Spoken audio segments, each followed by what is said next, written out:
Bonjour chers frères et sœurs. Le message d'aujourd'hui c'est toujours sur les principes de la restauration. Quels sont les principes spécifiques de la providence de Dieu pour la restauration de l'homme déchu? De la même façon que Dieu créa d'abord l'environnement avant la création d'Adam et Ève pour les principes de la création, pour les principes de la restauration, le même principe s'applique. Avant l'avènement du Seigneur, Dieu doit d'abord préparer l'environnement avant que le Seigneur de second avènement n'arrive ou ne vienne ou n'apparaisse. Pendant les principes de la création, il n'y avait pas de péché, il n'y avait pas de mal.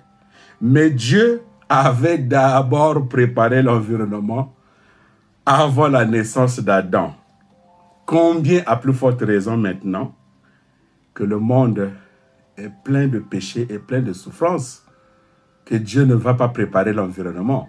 Il faut d'abord préparer l'environnement, c'est-à-dire avant que le Messie ne vienne, Dieu doit d'abord séparer le bien du mal. Mais quels sont les principes spécifiques de la providence de Dieu pour la restauration de l'homme déchu? Pour que Dieu puisse restaurer l'homme déchu, il faut qu'il le sépare d'abord de Satan.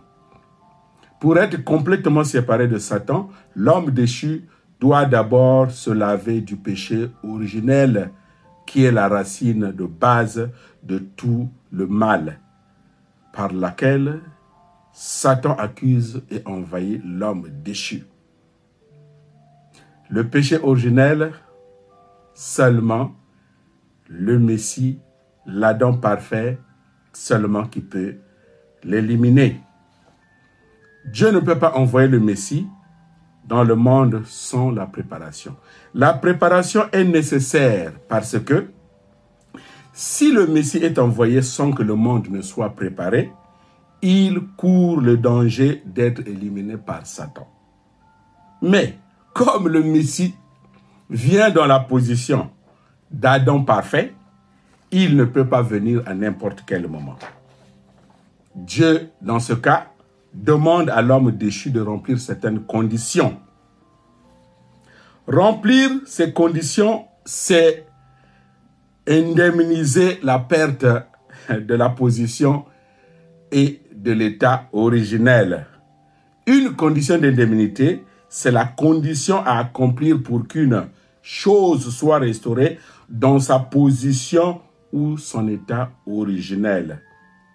Cette condition s'accomplit en inversant le processus de la chute, c'est-à-dire en faisant l'inverse de ce que Adam avait fait.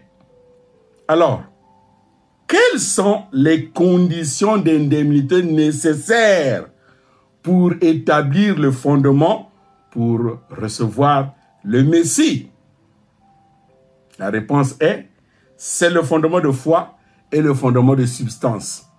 Ça, c'est ce que nous allons voir la prochaine fois. Bon entendeur, salut.